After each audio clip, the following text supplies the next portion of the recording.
klien kami PMA, takut disalahkan, melaporlah klien kami ini ke Polda. Oke, Polda Maluku Utara.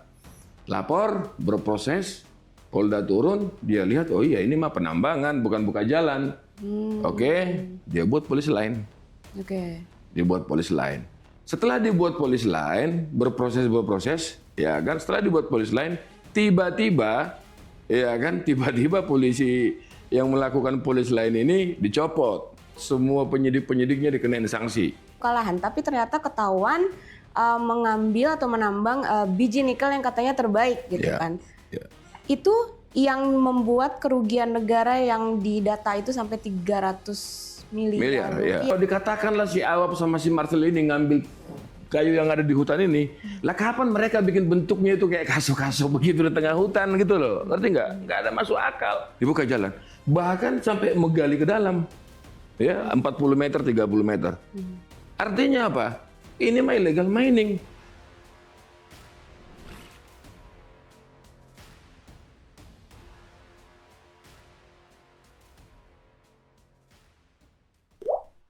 Halo teman-teman Suara.com, berjumpa lagi bersama saya Arya Rizky dalam program Deep Talk Podcast. Dan pada episode kali ini kita akan membahas sengketa tambang nikel Halmahera yang melibatkan PT Wana Kencana Mineral atau WKM dengan PT Position. Dan untuk membahasnya, di samping saya telah hadir anggota tim kuasa hukum dari PT WKM, ada Abang Rolas Budiman Sitinjak. Selamat datang, Bang. Ya, makasih Mbak. Selamat datang. Sehat ya, Bang? Sehat Mbak, sehat. Iya. Nah ini kita, ini bagi buat teman-teman Suara.com yang mungkin belum tahu nih kasusnya, Bang. Kalau misalkan kita runut dari awal, bahwa ada sebenarnya PT WKM itu kan memiliki lahan pertambangan nikel. Di mana tepatnya, Bang? Halmahera Utara. Halmahera Utara. Halmahera Timur, Haltim.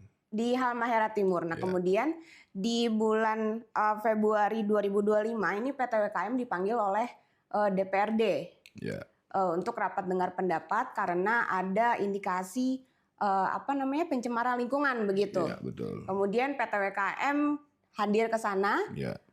Lalu setelah itu ada tindak lanjut PT WKM mengecek nih, bener nggak nih? Betul. Ada pencemaran lingkungan. Nah, di situ dari pengecekan menggunakan drone terlihat ada yang tengah melakukan aktivitas bukaan lahan. Ya. Nah, pada saat itu sudah diketahui ya, Bang ya. Nah, yang melakukan itu PT Position gitu. Ya. Nah, itu gimana? Dari situ temuan-temuan apa yang tim kuasa hukum ketahui gitu? Oke. Jadi perlu diketahui nih ya, di Halmahera itu hutan produksi. Jadi semuanya hutan. Nah, tapi di bawah hutan itu ada beberapa izin tambang atau yang kita katakan IUP. Nah, cerita awalnya ini adalah ketika klien kami diundang oleh DPRD menyatakan bahwa Sungai Sangaji terjadi pencemaran. Sungai Sangaji ini di daerah itu ada sungai besar. Jadi sumber pencemarannya dari anak sungai masuk ke Sungai Sangaji. Cek ternyata salah satu sumber pencemaran itu dari IUP klien kami. Tapi yang menjadi pertanyaan, klien kami itu IUP-nya itu kira-kira 40.000 hektar ya. Kita kerja di selatan, ini adanya di utara nih. Sumber pencemarannya kita belum kerja dan kita belum ketahui ada apa di sini. Pas kita cek pakai drone segala macam, ternyata ada bukaan. Kalau bahasa bukaan mungkin bahasa tambang ya, tapi kalau di bahasa awamnya ada illegal mining di situ. Illegal mining. Nah, punya selidik siapa yang melakukannya, ternyata pelakunya itu adalah PT Position. PT Position itu Harum Energi lah, ini grup besar. Nah, waktu mereka ngecek di sana, ternyata malamnya pas mereka anak-anak kantor ke sana pergi, dilihat semua ada bukaan, dilihat kan kalau di tambang itu Mbak, di tengah hutan itu membedakan saya dan Mbak itu apa, perusahaan kita apa dari baju.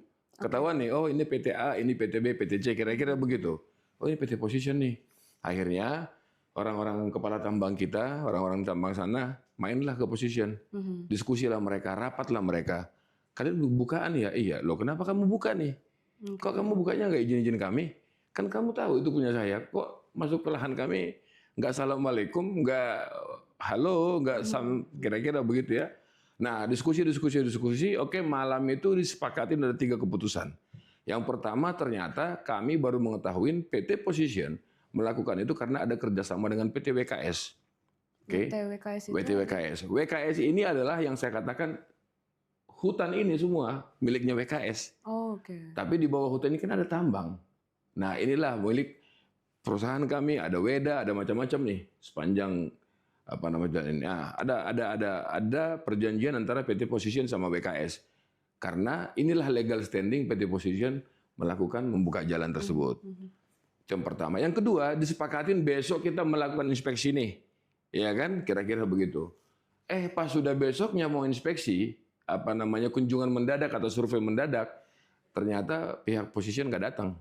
Oh. Mereka nggak datang nih. Udah akhirnya ya tim kita ke sana, dilanjutkan pekerjaan, diukur semuanya segala macam. Dapatlah kira-kira 1,1 something atau 1,2 kilometer panjang bukaan. Yeah.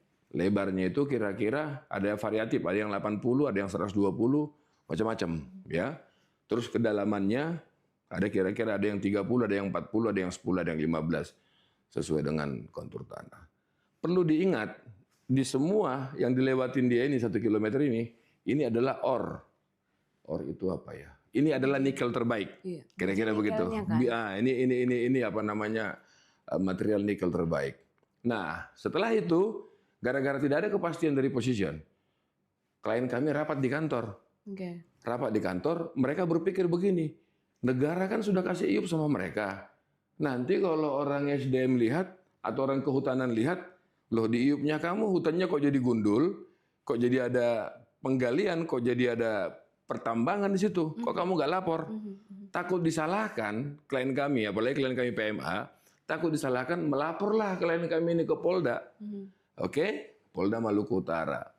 Lapor, berproses, Polda turun, dia lihat, oh iya ini mah penambangan, bukan buka jalan.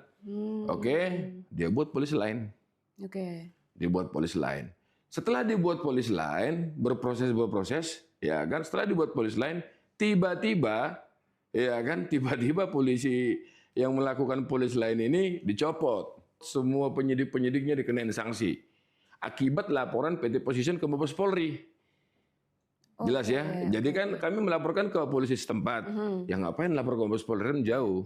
Ya ke Polda setempat. Akhirnya yang menangani perkara ini semua mereka, pejabatnya, direkturnya, kasubditnya, kanitnya, semua ini mereka kena sanksi administrasi akibat laporan PT Position. Karena melakukan penyidikan terhadap laporan dari kliennya Abang gitu ya. Itu kan ketika ditanya Propam, ya mereka punya jawaban macam-macam lah. Waktu ditanya Propam bilang itu urusan Polda, di Polda katanya urusan Mabes Polri, nggak ada kejelasan lah. Itu satu. Yang kedua, setelah itu kami dapat pemberitahuan bahwa perkara kami ini sudah di SP3. Dihentikan. Setelah dihentikan, 3 hari kemudian, PT Position melaporkan klien kami. Alasannya apa? Alasannya adalah klien kami didakwa 162. Undang-Undang Minerba 162 itu menghalang-halangin kegiatan tambang. Nah, dan dijuntuhkan pasal 50, 7 sama 78 Undang-Undang Kehutanan. Pasal 70 ini adalah perambahan hutan. Yang merambah, yang menduduki hutan segala macam. Nah, singkat cerita, ketika kami laporkan mereka di SP3, ketika mereka melaporkan kami, klien kami ditangkap 2 orang, dipenjarakan 2 orang.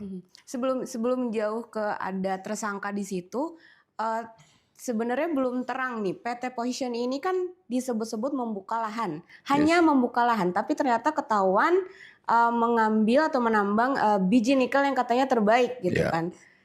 Itu yang membuat kerugian negara yang didata itu sampai 300 miliar rupiah ya. Itu dari kapan sampai kapan Bang kalau bisa dijelaskan? Jadi begini ya, ini sangat teknis sekali. Jadi ceritanya begini, kita harus tahu ya legal standing dia melakukan bukaan ini adalah kerjasama dia dengan WKS. WKS ini yang punya HPH. HPH itu hak pengelola hutan. Sekarang namanya PBPH, tapi namanya HPH. Orang umum tahu yang punya HPH lah. Jadi yang punya HPH ini dia urusin hutan. Jadi singkat cerita, kejadian ini ada di Blok E. Jadi pertemuan antara klien kami dengan Position di atasnya ada hutan, ini namanya Blok E. Di atasnya ini hutannya si WKS nih.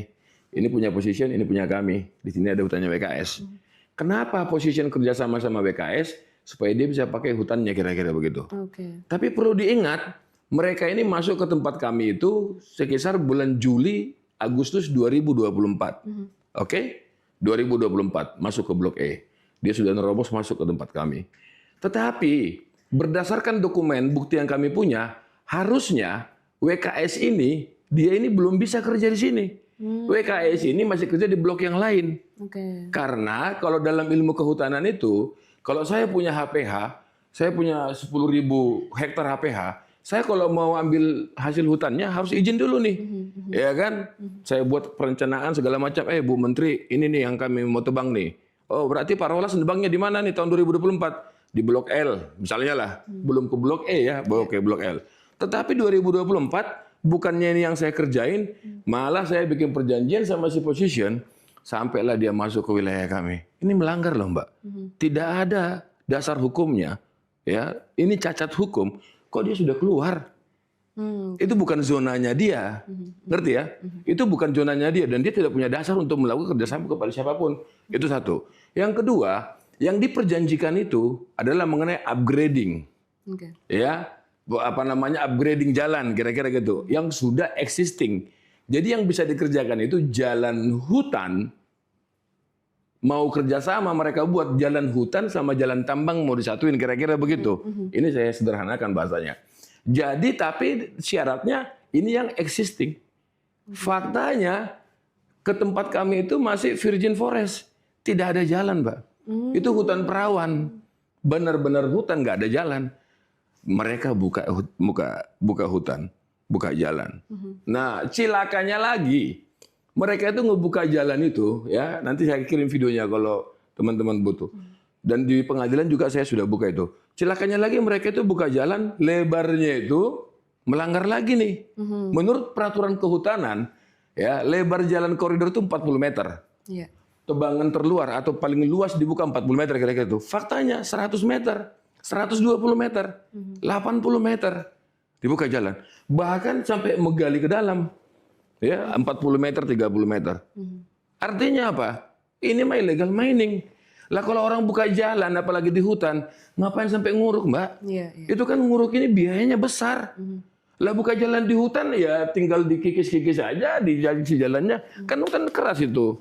Tanaman gitu loh. Maksudnya bukan gambut atau apa, bukan gitu loh. Jadi nggak perlu dia nggak sampai ngegali 20 meter. Kenapa digali? Karena ini ada nikelnya. Berkualitas udah high grade gitu loh. Kualitasnya bagus. Nah, singkat cerita, ya kan? Nah, setelah berperkara begitu, nah cilakannya lagi yang ditangkap ini yang ditangkap ini namanya Awap. Awap ini KTT. KTT itu adalah kepala teknik tambang. Atau bahasa sederhananya, kepala teknik tambang ini dialah penguasa di tambang, mewakili perusahaan. Dan Awap ini disertifikat, KTT ini ada campur tangan negara, disertifikasi oleh negara, dilatih, dididik, di training segala macam, dites. Profesional lah gitu. Profesional. Udah. Si Awap ini lagi cuti gara-gara dia dianggap kepala tambang, ya kan? Itu ketangkap. Ada satu lagi Marcel. Terdakwanya ada 2 Marcel. Marcel ini orang surveyor kami, klien kami. Dia ke sana hanya nunjukin titik. Kalau di tambang itu, kalau di hutan itu, kan nggak ada ketahuan batasnya. Kalau kita tetanggaan kan ada pagar, Mbak, ketahuan. Tapi kalau di hutan kan nggak tahu. Ini batasnya mana, kan pohonnya sama semua. Jadi klien kami, Pak Direktur Utama, Pak Eko, memerintahkan Awap, Awap, itu illegal mining itu. Ya, kamu patok sekarang, supaya nggak terjadi lagi illegal mining. Karena ketakutan kita ditanyain negara. Loh, Yup, saya kasih kamu kok ada illegal mining, kamu kok nggak jagain, kira-kira begitu ya. Di portal lah sama si Awap. Awap nggak lagi cuti, diperintahkan lah si Marcel. Marcel datang ke sana. Marcel basicnya bukan tukang. Dia nunjukin titik. Ini lokasi kita yang kamu portal di sini. Jangan kamu buat portal di sana, siapa tahu lahan orang lain. Nah, itu orang survei. Dia datang ke situ, dia tarik GPS. Cek, cari titik. Buka peta. Oh iya, ini masih lokasi kita. Di portal lah di situ. Udah, habis di portal di situ, position nggak bisa lagi lewat nih. Nggak bisa lagi dia lewat, kan lahan dia di sini. Dia harus melewatin kami gitu. Gara-gara portal seumprit ini, orang Mabes Polri datang dari Jakarta jauh-jauh ke tengah hutan. Dari Mabes ya Bang? Dari Mabes, di Tipiter ya. Dari Jakarta, ibu kota Republik Indonesia, datang jauh-jauh turun ke hutan sana, naik pesawat 3 jam lebih, belum lagi ke hutannya, berproseslah ini, ditangkaplah si Aop sama si Marcel. Tapi perlu diingat loh Mbak, pasal 162 itu mengatakan, yang merintangin, yang memasang patok, yang masang patok bukan mereka berdua, tukang-tukang kampung dipanggil. Ya elah itu mah patok-patokan gimana sih? Luas jalan kira-kira 50 meter ya dipasanglah kayu-kayu apa segala macam kira-kira begitu. Udah? Kocaknya lagi, ini yang saya katakan kriminalisasi. 25 tahun saya jadi pengacara. Mereka ini dipenjara bukan gara-gara pasal tambang, Mbak. Pelapornya ini PT Position urusannya tambang. Dia melaporkan klien kami. Tapi yang dilaporkan undang-undang kehutanan. Dijeratlah si Aop sama si Marcel ini pasal 50 Junto 78. Intinya pasal 50 Junto 78 ini merambah hutan. Oke, merambah hutan lah, mendudukin hutan, merambah hutan, menguasai hutan. Kira-kira begitu. Ancamannya 10 tahun. Jadi konstruksinya begini Mbak. Di mana-mana kalau orang melakukan tuntutan, harus pasal utama itu yang lebih tinggi sama pasal sekundernya itu yang lebih rendah. Udah? Jadi kalau dalam dakwaan itu 162 itu ancamannya 1 tahun. 1 tahun kurungan, nggak harus dipenjara. 1 tahun kurungan, denda 100 juta. Oke?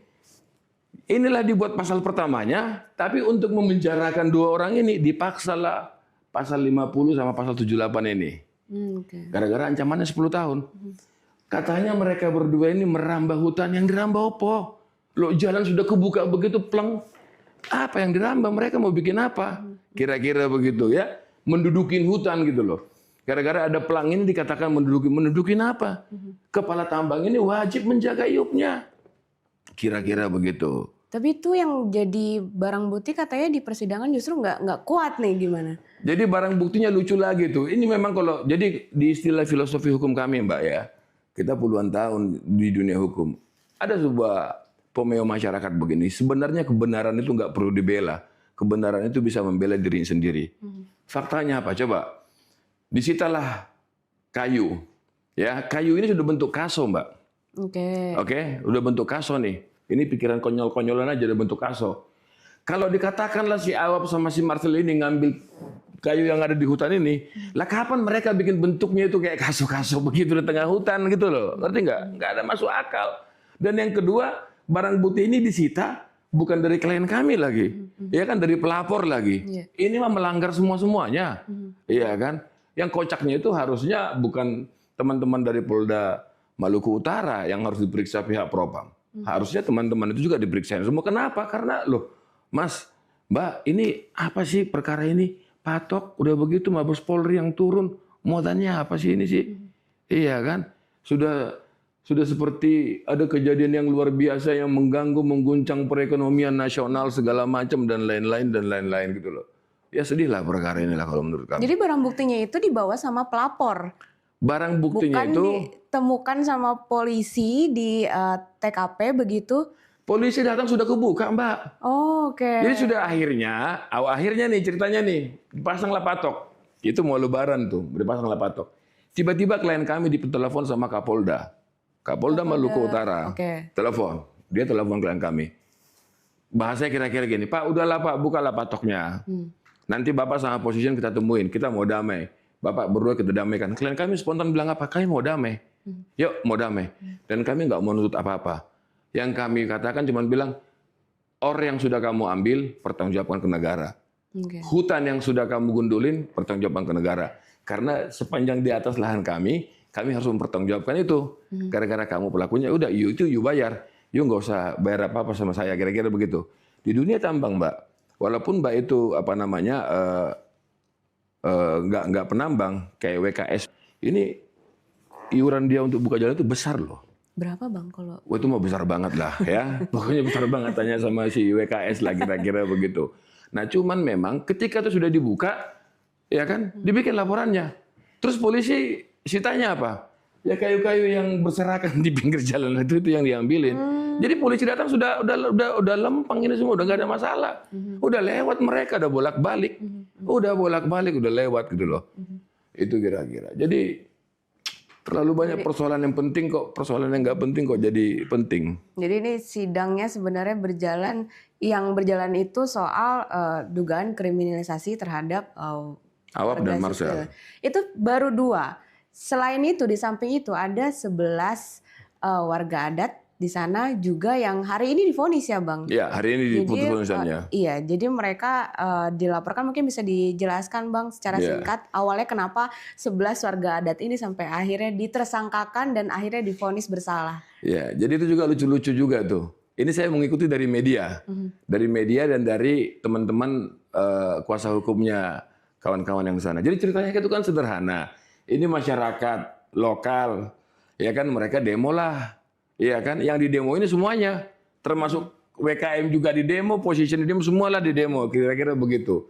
Nah waktu orang kampung, orang masyarakat demo, ada yang bawa senjata, ada yang bawa parang, ada yang bawa ini. Namanya di kampung, di hutan ya wajar toh. Bawa senjata, bawa tombak, bawa apa, kan di hutan ceritanya. Udah ditangkap sama polisi, sekarang mereka dihukum 5 bulan. Ya, saya jadi ingat kampung halaman saya. Papa saya kalau keluar rumah, dia mau ke sawah, ada 2 hal yang dia bawa. Dia bawa pisau kecil dan dia bawa parang satu. Jangan-jangan kalau orang Polda Maluku Utara lihat, jangan-jangan orang tua saya ditangkap lagi nanti bawa senjata tajam. Padahal itu sudah budaya masyarakat. Kecuali di Jakarta, Mbak, saya bawa parang, ya wajar lah. Betul. Kalau di kampung kan itu merupakan sebuah kewajiban untuk dibawa ke tengah. Ya sederhana, jadi demo, orang kampung demo, orang di tengah hutan sana demo, mereka demo sambil melaksanakan ritual adatnya mereka. Ya kan ditangkap, dipenjara, sekarang putus 5 bulan penjara. Hari ini ya? 5 hari bulan. hari ini putusannya. Jadi mereka itu menggelar aksi unjuk rasa karena merasa di lahannya itu diserobot sama position. Direbut oleh PT Position gitu kan. Sewajar-wajarnya warga rakyat yang memiliki hak mereka menggelar demo gitu ya, menggelar unjuk rasa gitu. Tapi malah diperkarakan oleh PT Position. Itu ada 11 orang, kemudian ada 2 orang pegawai WKM yang ini prosesnya sidangnya udah sampai mana nih Bang? Sidangnya minggu depan itu pemeriksaan, masih agendanya jaksa, pemeriksaan ahli. Masih agenda jaksa. Ini berarti sidang yang ke-10 ya? Sidang yang ke-9 minggu depan ke-10. Oke, yang kemarin ini sempat ada beberapa ahli dihadirkan dalam sidang. Ini lucu nih, soalnya kalau saya baca artikelnya, ketika ditanya oleh hakim banyak jawabnya nggak tahu, tapi ketika ditanya oleh JPU lancar banget jawabnya. Benar. Coba ceritain Bang itu di dalam ruang sidang. Jadi lucu ya. Jadi perlu juga kita edukasi masyarakat. Jadi kebiasaan sebuah berkas perkara itu ya dipanggil tersangkanya diperiksa, saksi-saksinya diperiksa, bukti-bukti dikumpulin. Untuk memperkuat ini biasa dipanggil ahli. Oke. Nah dalam hal perkara ini ya yang dipanggil ahli itu ada 2, yang kami baru periksa 1. Tetapi ada 2 ahli. Tetapi kemarin kami sudah periksa 2 juga dari Dinas Kehutanan dan dari Kementerian Kehutanan. Oke. Kocaknya persidangan kemarin itu semua saksi ini kalau jaksa yang bertanya semua lancar hafal. Oke. Kalau hakim yang bertanya semua seperti macet semuanya ya. Kalau pengacara yang bertanya bukan tugas kami, bukan tupoksi kami ya. Contoh misalnya kepala balai. Kepala balai kehutanan. Kepala balai ini tupoksinya dia, job desk-nya dia adalah mengurus semua pohon yang ada di wilayahnya dia. Jadi pohon-pohon ini, Mbak, kalau hutan produksi itu Mbak, kalau Mbak yang punya izin HPH, kalau mau motong pohon ini kan dipotong, diukur, ditimbang, dibayar ke negara. Diukur kubikasi segala macam, ya, dibayar ke negara. Dan yang paling bertanggung jawab itu memang kepala balai. Oke. Jadi semua hutan persoalan ini kepala balai ini. Udah, menurut Undang-Undang Kehutanan, Mbak, jangankan 11 km hutan digundulin, 1 pohon pun dia harus bisa bertanggung jawabkan. Itu Undang-Undang Kehutanan. Ketika sidang dong, saya tanya dia, plak Helmo, apalah, plak Helmo Seran, kalau saya nggak salah namanya. Saya tanya, saudara saksi, saudara salah satu tugas saudara ngurusin hutan? Iya. Saudara ngurusin batas enggak? Enggak.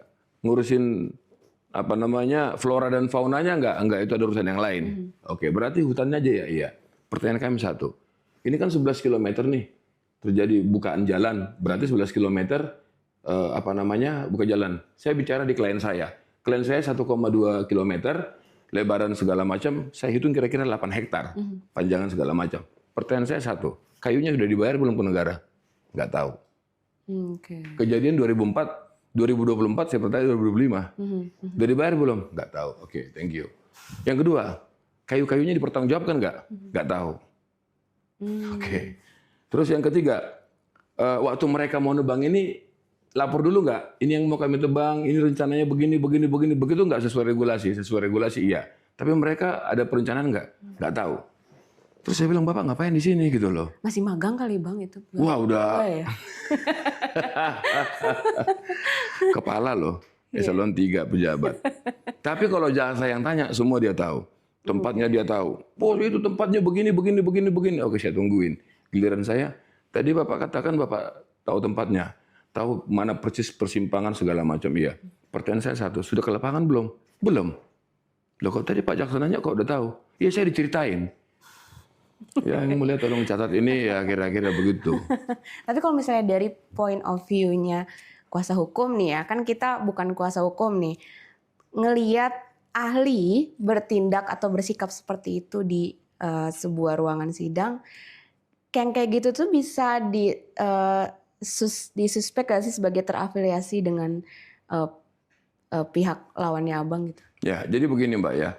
Kan ahli itu kan menurut hukum acara ahli itu hanya menjawab apa yang ditanyakan. Oke. Kalau kita bicara praktek, jika ada satu persoalan hukum ditanya 10 ahli, ada satu persoalan hukum 10 ahli ditanya, pendapatnya bisa 11. Yeah. Oke, artinya kalau 10 ahli ditanya tentang melihat satu persoalan pun belum tentu mereka seragam. Tetapi faktanya adalah, contoh ya Mbak ya, dalam perkara ini ya, kalau Mbak katakan mereka terafiliasi apa enggak, fakta persidangan sudah membuktikan lah ya. Kalau Pak Jaksa nanya dia lancar, hakim nanya dia batuk-batuk, nggak ngerti, kami nanya apalagi makin macet. Padahal pertanyaannya cuman sedikit modifikasi aja atau mempertegas aja ya. Contoh lah misalnya kayak kemarin ahlinya, ya kan? Permen 8 mengenai koridor, panjang koridor, luas koridor, jalan di tengah hutan. Ketika jaksananya dia hafal betul tuh. Oke. Ketika saya, tadi Bapak membahas pasal Permen 8 tentang jalan koridor. Iya. Ini saya tunjukin fotonya. Tolong dibuka fotonya. Ini jalan koridor. Ini bukan yang Bapak maksud jalan koridor ini. Karena saya display, Mbak. Saya display di sana kan, izin pengadilan saya display semua. Dia bilang apa? Oh, ini bukan keahlian saya. Tadi jaksananya, you bisa jawab. Giliran saya tunjukin jalannya, ini bukan keahlian saudara. Aduh, kita mau marah, nggak bisa marah, takut dihina pengadilan, tapi udahlah. Tapi ya memang sekali lagi lah kita katakan, sepintar-pintar. Jadi kalau di dalam ilmu pidana itu Mbak, ya kan, tidak ada perbuatan pidana yang sempurna. Tidak ada kejahatan yang sempurna bisa ditutupin. Pasti meninggalkan jejak. Apalagi perkara kayak begini sangat vulgar. Di tengah hutan, di tengah banyak orang, ya kan, bahkan saksi-saksinya tidak satu pun yang qualified. Saksinya pelapor itu cuma satu yang di tempat, yang lain cuma dengar-dengar. Oke. Maju direkturnya, Bapak ke lapangan nggak? Enggak. Ada nggak kejadian waktu pemertalan Bapak di lapangan? Enggak. Waktu perambahan hutan Bapak ada nggak? Enggak. Saya tanya direkturnya position, itu kayu-kayunya udah kok bayar belum gitu loh? Oh bukan urusan saya. Bayangin tuh ya, terus tanya ini, oh Bu saya nggak tahu. Ya tapi ketika jaksa nanti nanya semua tahu gitu. Aduh konyol deh. Iya konyol, saya bingung juga sih itu yang sebenarnya kuncinya adalah dari pegawai WKM gitu. Dia cuma masang patok aja, tapi kenapa tiba-tiba jadi tersangka gitu. Mbak ini sekali lagi loh, dia nggak masang loh Mbak. Jadi dia hanya menunjukkan titik, ini wilayah kita. Kan hutan semua nih Mbak. Iya kan, dia harus tarik GPS, tarik data satelit, cek, tarik, buka peta, oh iya ini koordinatnya kita nih. Karena koordinat kita di sini, sampai masih di sini punya kita, sampai ke sana punya kita. Supaya aman, tariklah di sini, kira-kira begitu. Karena kan nggak ada patok ya, maksudnya di tengah hutan ya, nggak kelihatan. Tariklah, datang Marcel, Pak tolong Pak dipasang. Udah, datang orang kampung yang biasa tukang-tukang di situ, dipasang lah. Ya elah cuman, ya kayu-kayu kayak begitu, ditabrak juga pasti hancur. Kayu-kayu dipasang, sudah dipasang begitu. Pasalnya itu 162 itu harusnya yang dipenjarain yang memasang. Sementara yang masang itu warga-warga sekitar itu kan? Warga, iya. Manopo. Iya kan? Nah, orang Manopo CS ini yang masang. Si Marcel ini nggak tukang. Dia orang geologi. Orang cari-cari posisi lah supaya ini kan, supaya apa namanya, supaya ketahuan di mana lokasinya. Di sini Pak titiknya ya, iya. Harusnya, boleh nggak dia, kalau kita bicara hukum murni, ditangkap dulu pemasangnya, Bos. Pembunuhnya ditangkap dulu. Iya kan, jangan yang suruh kamu tangkap. Pertama kali yang bunuh dulu dong, buktikan. Oke. Setelah ketangkap yang membunuhnya, baru tanya siapa yang nyuruh kamu, si A. Siapa yang bayar kamu, si B. Baru tangkap semuanya. Ini kan enggak ditangkap di tengah, gitu loh, kira-kira begitu. Itu lagi tuh persoalannya, gitu loh. Ya, kalau misalnya dari tim kuasa hukum melihatnya ini gimana ya? Maksudnya untuk memenjarakan 2 orang itu kan kalau dipikir-pikir, untungnya apa gitu. Ya kita menang sidang ya terus apa gitu, memenjarakan orang apa gitu untungnya, kalau kita sih mikirnya kayak gitu ya. Cuman kalau abang sebagai tim kuasa hukum ini melihatnya arahnya kemana nih kalau misalnya si PT Position ini mengambil langkah dengan memperkarakan pegawai gitu, pegawainya WKM. Atas nama klien kami, Awap dan Marcel. Ketika saya besok dalam penjara, pertama kali saya ditunjuk jadi kuasa hukum, saya diskusi di penjara. Mereka menangis. Dia bilang, Pak Rolas, dosa kami apa ya? Kami disuruh pasang patok gara-gara ada illegal mining. Yang pasang patok orang kampung, kami tunjukkan titiknya. Yang masuk penjara saya, Marcel sebagai orang survei. Yang kedua, Awap sebagai kepala tambang. Sewaktu kejadian perkara, Awap cuti. Nggak kerja gitu loh. Tapi dia nggak bertanggung jawab gara-gara dia kepala tambang. Marcel cuma karyawan yang disuruh nunjuk titik. Iya kan? Bahkan di persidangan kemarin, Direktur Utama Pak Eko bilang, di persidangan pun Pak Eko bilang, saya yang tanggung jawab, saya Direktur Utama, saya yang perintahkan mereka. Ya. Bukan mereka yang jadi tersangka kalau ini sebuah perkara. Iya kan? Tapi apa coba? Beraninya apa? Ya berani sama bocah-bocah. Iya kan? Gemes ya Mbak, kasihan aja lah, kasihan. Maksudnya udahlah, yang ngono, jongono lah kira-kira begitu. Kita juga tahu lah, ada yang tipis-tipis, ada yang bagaimana. Kita paham lah dunia hukum ini mah, dunia hutan rimba kita paham lah, ya.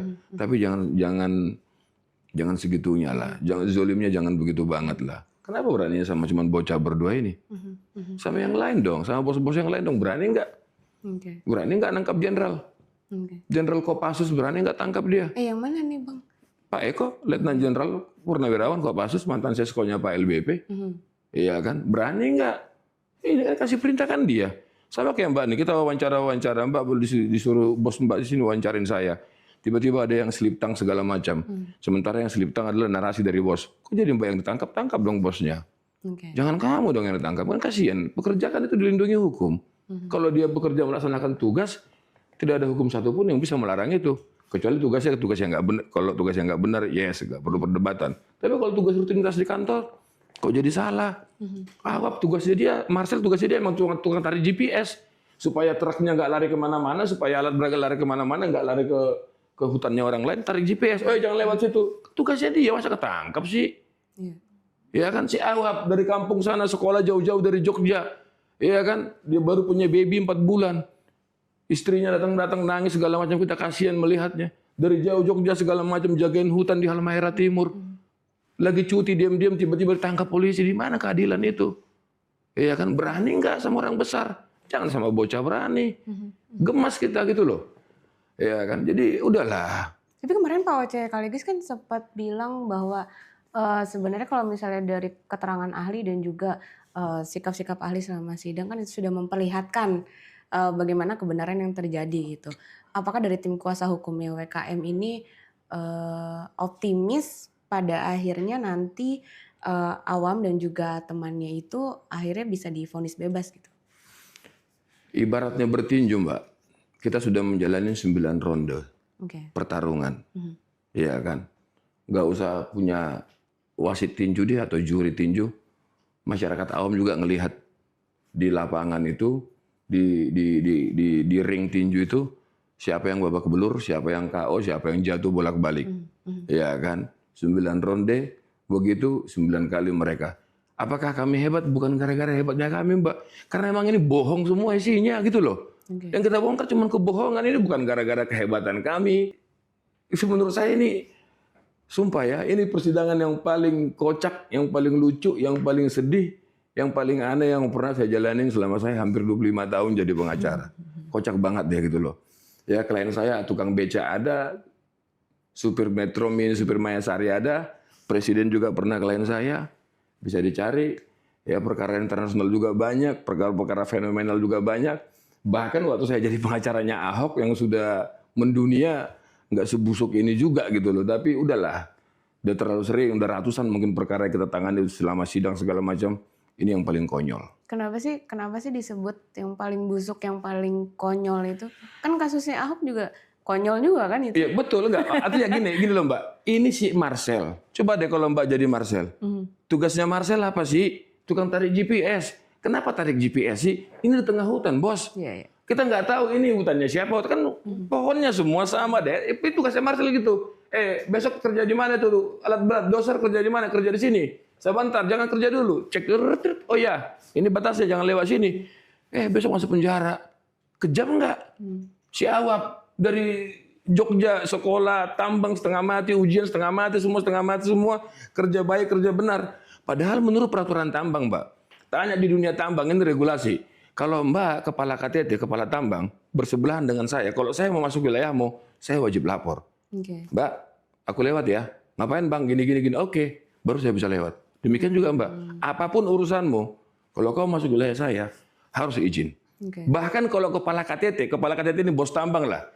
Kalau kita bilang KTT ini dirut di lapangan lah, bos tambang. Kalau kita bilang, kalau saya diskusi sama teman-teman KTT, ada beberapa KTT saya jadi diskusi. Orang KTT bilang begini, Bang Rolas, jangankan manusia, monyet pun kalau mau masuk wilayah saya harus izin. Enggak, itu doktrinnya tambang. Ini orang tambang, ya kan, dengan dalih kerjasama ini, ngelewatin tambangnya orang lain. Dan ada 1, 2, 3, 4, ada 5 atau 6 tambang yang dilewatin. Enggak satu pun dia minta izin. Okay. Apa sih ini? Sombong ya, hebat ya, merasa dapat dukungan dari... Aduh. Tapi Ria penasaran deh, itu PT Position itu kan ternyata ngambil biji nikel juga ya. Itu abang tahu nggak itu dijualin kemana itu hasilnya? Itu dikirimnya kemana aja tuh Bang, kalau Ria boleh tahu tuh? Jadi gini ya Mbak Ria ya, kebayang ya, inilah lokasinya Position. Ini Virgin Forest. Di sini WKM, klien kami. Tapi harus punya visual ya, ini hutan semua. Ini 1 kilometer panjangnya punya WKM. Di sini punya ada Weda dan lain-lain, kira-kira yang lain. Panjangnya jalan yang saya buka ini 11 kilometer. Udah, bayangkan Mbak, dari wilayah kami aja cuma hampir 1,2 kilometer panjangnya. Kalau kita hitung panjang kali lebar, oke? Ini kira-kira 8 hektar. 1 kilometer. Okay. Kalau 11 kilometer, kerugian negara terhadap yang sudah kami hitung, perhitungan internal, hampir 400 miliar nilai nikel yang diambil dari tempat kami. Kemana tuh barang? Kalau baca undang-undang pertambangan, kalau nggak jelas sejarah barangnya ini nggak boleh dijual. Pidana ini. Nah itu kan ilegal kan tuh Bang? 1 kilometer loh Mbak. 11 kilometer bos. Okay. Hampir 400 miliar loh. Kali 11. Nah itu tapi tim kuasa hukum abang tahu nggak tuh? Apa? Dijualin kemana tuh? Yang jelas kan, ingat ya, kita kan tahu ini setelah ada pencemaran. Artinya kami tahu setelah bukaan jalan. Pas kami ke sana survei, tanah yang diuruk itu yang dalam begitu, kita lihat nggak ada tanahnya. Kalau di pengadilan, si bosnya Position mengatakan direkturnya Position. Ya saya lupa nama bapak itu ya. Saya tanya, tanahnya kemana Pak semua gitu loh. Oh tanahnya kami taruh aja di samping-samping gitu. Saya pengen ketawa gitu loh. Saya pengen tunjukin sama dia waktu saya selfie-selfie di lapangan gitu. Saya nggak pernah lihat ada tanah, oke. Terus sisanya lagi tanahnya kemana? Kan panjang tuh Pak, luas tuh. Kan saya tunjukin foto-fotonya di pengadilan gitu. Terus dia bilang, saya lakukan cut and fill. Maksudnya kalau ada lubang ditimpa untuk jalan, ada ini ditimpa gini. Padahal menurut Undang-Undang Pertambangan, nikel ini barang kritis. Nggak boleh dibuang. Wajib dimanfaatkan. Dengan dia melakukan itu pun, itu udah pidana. Okay. Makanya saya katakan Mbak, terlalu busuk barang ini. Jadi nggak perlu ahli, nggak perlu profesor, atau nggak perlu yang pengacara pengalaman di gini-gini udah ketahuan busuk semua perkaranya gitu. Ini agak rumit ya. Ya. Itu juga nggak nyampe nih. Tim kuasa hukumnya aja nih bilang busuk banget. Cuman kita nggak tahu nih karena sidang masih terus berjalan ya Bang ya. Iya, 1 bulan Kedepan lagi kira-kira. agendanya apa tuh Bang? Minggu depan masih saksi dari jaksa, yaitu saksi ahli. Yang lebih kocak lagi nih yang perlu dicatat. Minggu depan ini undangan keempat, kalau enggak undangan kelima. artinya 4 kali nggak datang atau 5 kali nggak datang, bosnya PT WKS yang menandatangani perjanjian. Jadi kalau ditanya hakim, udah diundang Pak Jaksa, udah. Mana orangnya? Nggak datang. Minggu depan lagi udah diundang itu, yang tanda tangan perjanjian. Ini penting sekali kita periksa dong kan, dia yang bikin perjanjian toh sakit, ini surat sakit ya kan. Kemarin mana? Tanya lagi 4 kali sakit segala macam. Nggak tahu, pengen kenalan juga saya sama dia. Maksudnya kok kejam banget gitu loh. Saya kan mewakili klien saya cuma 2 orang. Saya bukan mewakili perusahaan WKM, bukan. Saya mewakili Aop dan Marcel. Ya, jadi hati-hati. Jadi kalau kami pengacara katakan, berarti besok orang kalau masuk ke wilayah saya, dia lewat-lewat, saya larang nggak mau, saya pasang portal biar dia nggak lewat, besok-besok dia penjarain saya. Saya pasang portal di tanah saya masuk penjara. Ngeri nggak Mbak? Busuk banget nih perkara. Busuk banget. Gitu Baik loh. nih, sudah di penghujung, udah 40 menit Bang, kita ngobrol nih. Oke. Lama banget nih kayaknya nih. Silakan Bang, mungkin ada pesan-pesan khususnya untuk awam dan juga rekannya yang saat ini jadi terdakwa ya Bang ya? Ya. Ya, silakan Bang. Ya, pesan saya cuma satu, ya. Kita warga negara Indonesia, warga negara yang beragama. Ya, zaman sekarang ini semakin bagus ya. Karma atau tabur tuai itu cepat sekali. Kalau dulu karma lama sekali datang, sekarang karma dekat. Ya, apa yang kau tabur itu yang kau tuai. Ya, kepada teman-teman penegak hukum semuanya, yuk kita tegakin hukum ini. Ya kalau salah silahkan dihukum. Tapi kalau nggak salah, jangan sampai itu menimpa keluarga Anda. Thank you. Oke, baik. Terima kasih Bang atas penjelasannya dan juga waktunya untuk suara.com. Dan itu tadi obrolan saya bersama Bang Rolas. Jangan lupa masih banyak episode menarik lainnya hanya di Deep Talk Podcast. Saya Ria Rizky pamit undur diri. Sampai jumpa.